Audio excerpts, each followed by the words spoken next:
So you've got your 3D printer set up, you've been running OctoPrint on your Raspberry Pi, things are going really well, but then you hit a power blip or something that makes your 3D printer go offline.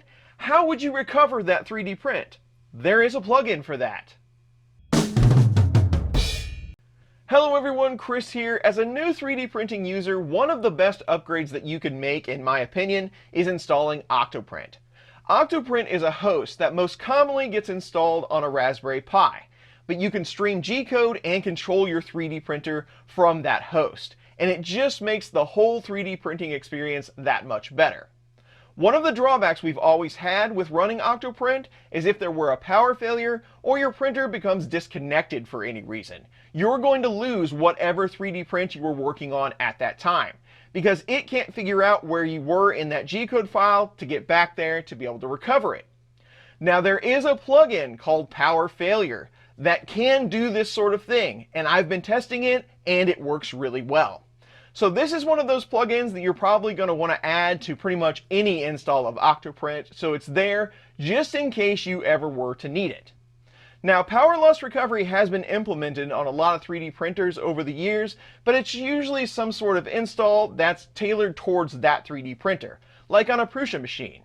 It's also available by default in Marlin and RepRap, but a lot of times that leaves you writing to an SD card over and over to get a status, and that's not always the best implementation of power loss recovery. Plus, we want to use OctoPrint and all of its features. So that's what we're going to do today. We're going to take a look at this plugin for power failure. We're going to test it, see how everything works, see all the things you have to do to get it set up, and then hopefully this will be a good plugin for you to use on your OctoPrint install, and maybe save some of those 3D prints and some filament. So let's get started by taking a look at the GitHub and this power failure plugin. And one of the main reasons I wanted to head to the GitHub before we got started is to give credit where credit's due. There's a lot of great plugins out here for OctoPrint made by developers in their spare time. They're not being paid for any of this. And it just so happens that one of our friends, Paul Paxtelis, who did the multi-OctoPrint install that we did a video on a couple of months ago, is one of the main contributors to this. Now, Pablo Ventura is the one that got this whole thing started, but Paul did bring it home to bring it to where it is today. And again, it does work great. So I wanted to make sure that both those folks got their credit, because without them developing this on their days off and their weekends, we wouldn't have it. So thank you to you both. And then we have the OctoPrint project itself. Probably one of the best applications we've ever had in our 3D printing community. It is all open source and free to use, and very easy to get set up. If you need a walkthrough, I have several videos on this. I'll leave a link in the description. But anytime I use OctoPrint, I like to make a shout out, and hopefully you consider supporting these efforts on Patreon or other forums like that. All of their information will be in the description and available on their GitHub. And this video is definitely more pointed at the new 3D printing user. Let's say you just got yourself one of these low-cost 3D printers like this one here from Sovol. You've been printing and everything's going really well. I think a lot of times people want to jump automatically to upgrading their hardware, which would change the way their 3D printer worked. It might go really well, it might go really poorly. When you could jump to something like OctoPrint, that's going to give you a lot more capability and make it that much more fun to use your 3D printer, and you don't have to change a thing. It's just all icing right on top. So that's what we're focused on here. And some of the plugins that are available, like power failure recovery, that's a straight up upgrade. To get power loss recovery on some of these machines, you would have to flash the firmware and do all kinds of different things, maybe add different parts. This is going to get you that feature right out of the box, as well as all that OctoPrint goodness. So that's why I wanted to make this video. So back to OctoPrint. Now I showed you those projects over on GitHub. That's where the code lives. You don't have to be concerned about that. OctoPrint is a full application, and they allow you to use plugins straight from the web. So all you have to do to start using any plugin is go to Settings up here. We'll scroll to Plugin Manager. These are all the ones you currently have installed. And then you can go up here to get more. You can scroll through these and take a look at all of their information just by clicking on the links. But again, we're interested in power failure. I just searched for power, and this is the one we're interested in right here. OctoPrint power failure. You'll know because it has Pablo and Paul's name on it. And all you have to do is hit install. After the plugin has been installed, it's going to give you some setup information that you need to know. And because of how this works, it's trying to recover a G-code file. You have to have your printer set up a certain way. But most of the time, it's very easy to figure out, and those are the steps we're going to walk through now. So for now, we'll just hit finish. So to get OctoPrint up and working, on this 3D printer, we have a micro USB port here on top of the control box. So we're just going to plug our micro USB cable in there. And the other side into our Raspberry Pi that's currently running OctoPrint. Once your USB cable's set, here in OctoPrint you have the serial port and the baud rate. Most of the time OctoPrint's going to be able to figure that out, no problem. We'll just leave those to auto and hit connect. We have some information up here that doesn't concern us really right now, but we're starting to see the temperatures come up, so it's reading for the bed and the hot end. That's how you know it's connected. So now that our printer is connected, let's go ahead and continue on with the setup of power failure. It's only a couple of things, and I'll explain that, but we'll go back to settings. We'll scroll down. All your plugins here at the bottom. We'll do power failure recovery. So automatic restart. If you hit a failure, if you tick this button, when it comes back up, it's automatically going to try to recover for you. Now, I would prefer that I did the recovery just so I can make sure everything's going to go well. But if you're confident in it, go ahead and set this tick box. It'll go ahead and recover for you or do the best that it can. Save frequency is how many seconds in between snaps. So basically it remembers a point in the G code at however many seconds and writes that out and saves it. Now 1 second for 3D printing probably isn't that long of a time, but the lower it is, the better the print quality is going to be after the save. Now remember, you do always have a G-code buffer. I'll show you that here in a moment, but that's not going to get you to the exact point where you want, no matter how low this is, but it could get you close enough to save that print. But the lower you go, the more saving it's going to do. So that is additional writes to your SD card on your Pi, but it shouldn't be that big of a deal. I like to go with a half a second, so I'm going to go 0.5. I think that's a good medium setting. You don't want to go too low, you don't want to go too high. I've had good results with half a second. Then heating. Depending on what firmware you have, you can use this on pretty much any firmware that works with OctoPrint, but you want to make sure that you're going to heat up after that power failure. Before the recovery happens, you want your hot end to be up to temp and your bed. So wherever it was when the print started, these commands that are already in there should return it to where it was. So I'm going to leave that at default. But anything that you want to happen before the recovery, stick it in here. Then XY homing. Now this gets you X and Y back to 0 so that it can then go to the spot where it recovered. So whatever it said in the G code, we still have to know where X and Y0 are so we can get back to that location. The defaults here, again, are going to be fine for most situations, but different firmwares, different printer configurations might work differently. On a lot of these low-cost machines, you're not going to have to change anything right here, so we're going to leave it default. Z homing height. This is really the only one that I found that you need to adjust on most of these machines. And I'll do my best to try to explain this, but Z homing height is something that's usually set inside the firmware to help Z raise before you home X and Y so you don't crash the nozzle into anything. And it's totally fine. You can leave it set this way by default. We just have to compensate for it when we do these restores. And just so I can show you what I'm talking about here, if I just go to Control and OctoPrint and hit Home X and Y, watch the Z carriage here. You can see it went up. And then it homes X and Y. We need to know how far it lifts it each time you hit the home button. If I just hit it again, it already knows that it moved it. But we have to compensate for that home movement that we're going to do after the recovery and where it lifted that Z amount, because we have to compensate by going down to wherever our print stopped. So we have to compensate for that amount of space. OctoPrint can help you figure that out too. Just go to Terminal and you can manually run G-code commands. So let's just run the homing sequence. G28 is what homes, and we're only going to home X, we're going to send it to 0, and Y, 0, because that's where we're going to home. We're not going to home Z.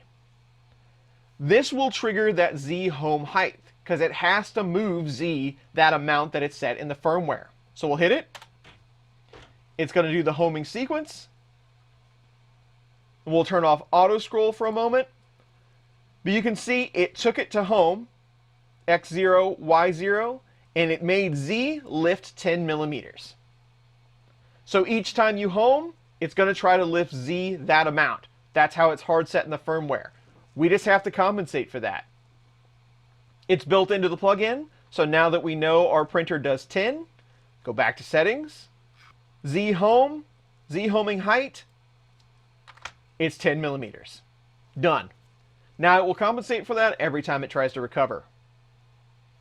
If you're running Klipper, tick that here. We'll touch on Klipper here just a little bit.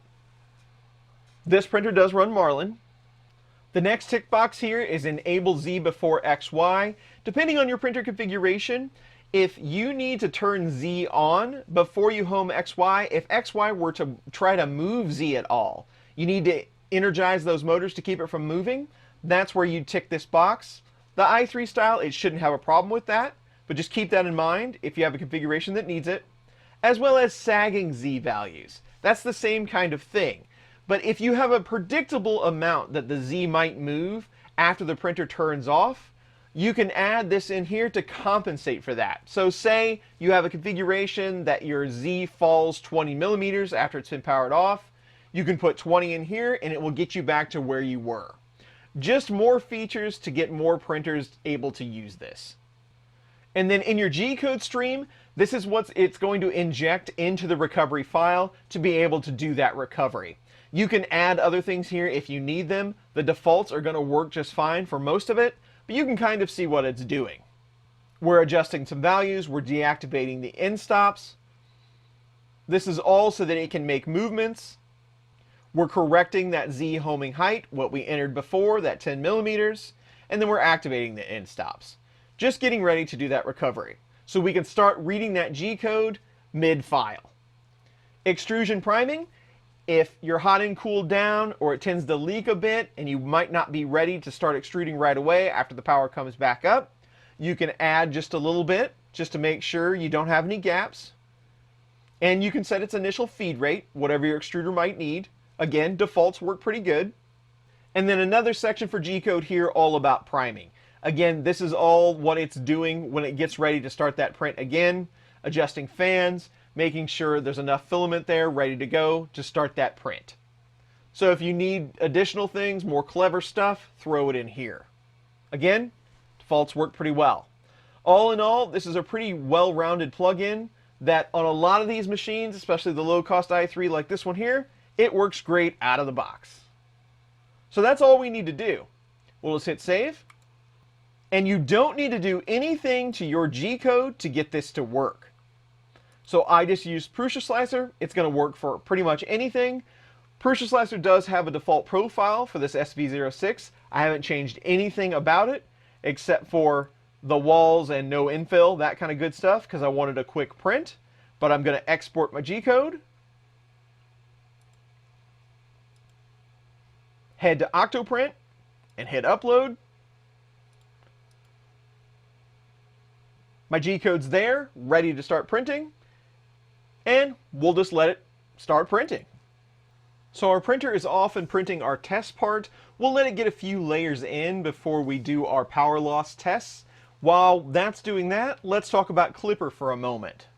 So if you're still using OctoPrint to control your Klipper 3D printer, this plugin is going to work pretty much the same, but we have to do the configuration just a bit different because the keywords aren't the same.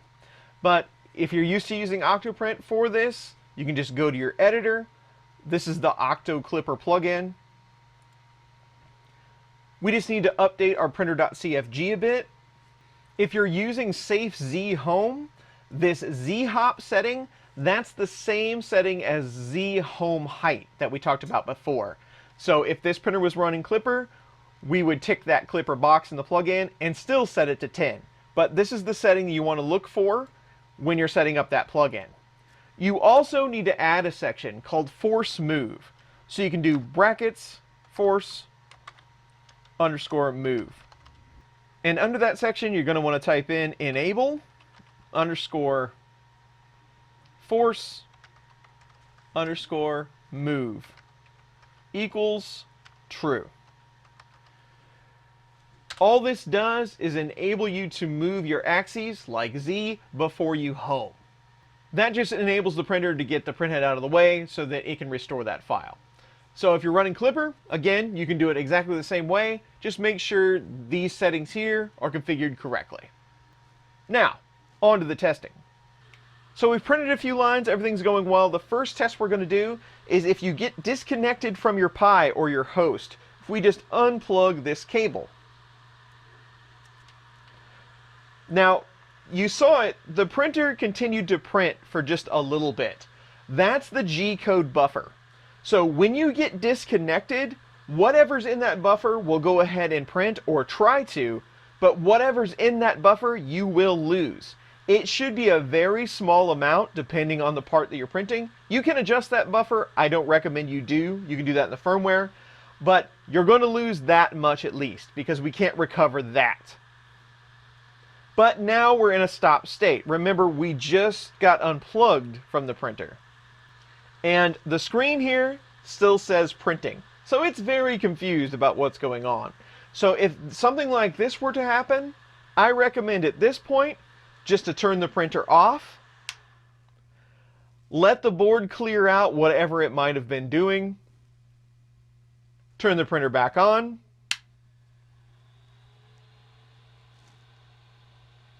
And then you can plug it back into your host. From here, we'll head back to OctoPrint. We have an offline error because we just unplugged it. We'll just hit connect again to get the printer going. We've connected back up. We can see our temperatures. And you can see down here we were printing our shape cylinder file. Now we have a recovery file. When we lost communication with the printer, the plugin snapped this file to where we were. And this is what we're going to run to recover that print. It even already loaded it. So we'll just start a recovery file. The G-code is going to get everything back up to temp. When everything's settled, it raises Z. We have to home X and Y so we remember where we are once again. We compensate for that raise in Z, kick out a little bit of filament to get primed. Then we go back to our part and resume printing. Now remember, we had that buffer, so there's going to be a little bit of missed filament there, but probably not that much. Depending on the part, you could have just saved your part and all the filament that went with it. Now the next test is not a great scenario. Now I'm not sure on this printer, but it happens on a lot of 3D printers. This main board, you are able to power it with USB, at least the 5-volt portion. So it'll keep the screen on, it keeps the MCU alive, keeps the firmware running. That's not an ideal situation. And let me show you. If I were to turn this 3D printer off right now, OctoPrint still thinks it's there. It still thinks it's printing. It's trying to feed it G-code. But the motors and the hot end, they can't be heated. It doesn't have any power from the power supply. Just the amount that OctoPrint and OctoPrint, the Raspberry Pi, is sending the board. In fact, it will get thermal runaway here in a moment because the temperatures continue to decrease. And we hit thermal runaway. So in that scenario, this isn't going to work for you. Now, hopefully, on this main board, there is a jumper that would turn that setting off. A lot of them there are. We usually call it the VREF jumper.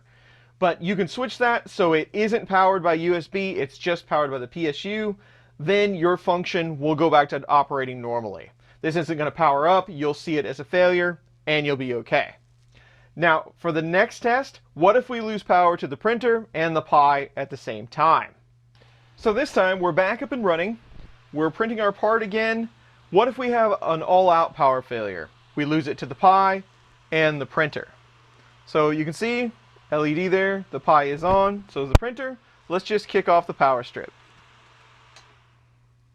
So total failure. Now let's come back up. OctoPrint is back up. We'll go ahead and connect to the printer. And it has generated our recovery file. So we'll go ahead and print our recovery file. We're waiting for the printer to come back up to temp. We're up to temp. We're homing. Kick out some filament. And then right back to printing. So it was able to recover from an all-out failure. But what I really like to do is kind of a combination of these two things. This is the worst case scenario. You can probably recover from it. The plugin does work really well, but it might be easier to recover from a scenario where it was about half in, half out. So in order to create that scenario that I would like to, you don't want your Raspberry Pi powering your mainboard on your printer. Again, a lot of these mainboards have a jumper on them where you can decide if you want PSU only or USB. Most of the time you only want PSU. It's not necessarily good to feed power back into the Pi and vice versa. This printer, that mainboard does not have one of those jumpers. So we have some decisions to make. You can buy an adapter for your USB cable that takes the power out of it and does just data. I've even seen some 3D printed layovers that you could use inside your cable if you'd like to. You could also just cut the 5-volt wire. Or you could put a piece of tape on it. On the standard USB cable type, this pin over here is the 5-volt pin. You could try to remove it or just cover it up somehow. With a little bit of electrical tape and a few patience, you can cover that pin up. It's not the most elegant solution by far, but how much do you need here, really? It's a piece of tape. And if you mess it up, no harm, no foul. Just remember that you have a piece of tape on this cable if you want to use it for something else in the future. But even with that tape, it'll go right into your USB port. The printer is currently off. We can plug our USB back into our main board. And it doesn't power up. So we fixed that issue. And now that we fixed the power issue with the Pi feeding the printer or vice versa, I'd like to put the Pi on some sort of UPS. Now you don't want to have to invest a ton of money on a UPS that will power the printer. It would just be handy to not have the Pi go offline. The more you cycle the Pi on and off, eventually it's going to corrupt that SD card. Linux does not like that, have to rebuild that file system. So if you could keep the Pi up for a while, the printer can wait offline until the power comes back on. And even a small UPS like this, these are around 50 bucks, it'll power that Pi for a long time. Hopefully it's not days that the power's out. Even if it were, the Pi goes off, you would still have that recovery file. It's just the Pi would have been down and you'll have to bring it back up. This is a much better scenario and it's going to safeguard your OctoPrint and your Pi a little bit better. This is the scenario that I would prefer to use. So now we're back up and testing our test part here. We've got our Pi on our UPS and our printer plugged into the wall. So we'll just turn the power off of the printer. Printer goes to sleep fully. Our Pi is still up and running. Now we can confirm that if you would like. We could just go ahead and pull the power on the UPS, but I think you get the gist. All we're going to get with this is some beeping. But it does confirm that we are up and running on the UPS. So power comes back on. Pi's still going. We'll kick the printer back on. OctoPrint's still in good shape. It knows that the printer went offline for some reason, but we can connect back up. There's our recovery file. And we can hit print. Print is starting to recover, and we have recovered successfully. So the recovery was successful, but I wanted to give you an idea of what kind of recovery you're going to receive. Again, depending on the model, this might be a deal breaker. But you can see where it recovered. It had that extra bit of filament that it brought with it. But it's about this much one layer. So this is double wall. It just affected that one wall. But for a recovery, not too bad. It's never going to be perfect, but it might save you. So there it is, the power failure plugin for OctoPrint. And so far so good. I haven't found a scenario where it couldn't recover the part.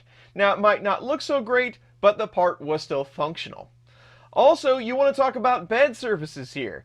If you can't keep the part stuck down to the bed, if the bed were to cool off, then you can't recover it. So keep that in mind. You're not going to be able to recover from every scenario depending on how long the printer might have been off. But for power blips, this should get you out of pretty much any situation. Hopefully. Now, thank you to everyone that creates these open source type projects. They're free to use for the most part, and these plugins, OctoPrint all the way down. This has enabled a lot of different 3D printing users to do amazing things, and I hope this kind of thing continues. So, hopefully you found this helpful. That is it for today, and I'll see you really soon on the next one.